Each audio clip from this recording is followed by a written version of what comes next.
Firstly, attach the sticky pad onto the soft close in the space allocated and remove the backing. Then fit the soft close over the top guide and stick down, making sure this runs parallel with the front edge of the door.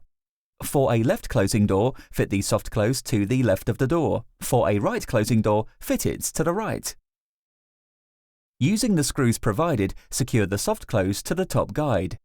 Mark the groove location from the middle of the soft close unit onto the door and prime the soft close.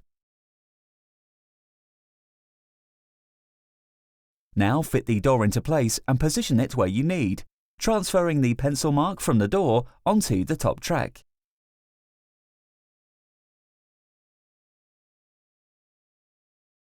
Lower the doors using the adjustable bottom guides on both sides.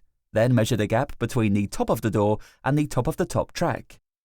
Using this measurement, subtract 20 mm, then cut the soft close pin to that length.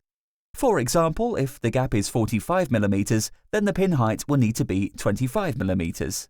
Screw the pin into place so the nib lines up with the pencil mark made previously. Please note, for a right side closing door, the nib needs to be to the front of the track. For a left side closing door, the pin needs to be to the back. Now, test that the soft close engages correctly. If this works, then secure the pin by using additional screws.